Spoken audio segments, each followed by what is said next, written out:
ঘন কুয়াশায় আচ্ছন্ন রাজধানী, তবে তাপমাত্রা বেশি থাকায় শীতের তীব্রতা অন্য দিনের তুলনায় কিছুটা কম অনুভূত হচ্ছে।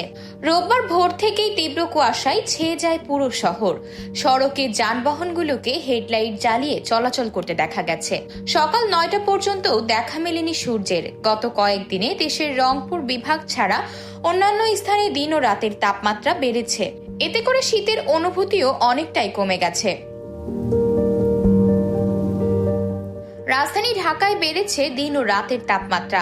শনিবার দেশের সর্বনিম্ন তাপমাত্রা 9.8 ডিগ্রি সেলসিয়াস রেকর্ড করা হয়েছে তেঁতুলিয়ায়। ঢাকার তাপমাত্রা 20.4 ডিগ্রি সেলসিয়াস।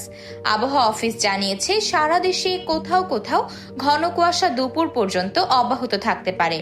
ফলে বিমান চলাচল, অভ্যন্তরীণ নদী পরিবহন এবং সড়ক যোগাযোগ সাময়িকভাবে ব্যাহত হতে পারে। আবহাওয়া অধিদপ্তরের আবহাওয়াবিদ তরিফুল নেওয়াজ কবির জানান, দুদিন তাপমাত্রা অপরিবর্তিত থাকতে পারে। আগামী সোমবার বা মঙ্গলবার থেকে তাপমাত্রা কমতে পারে।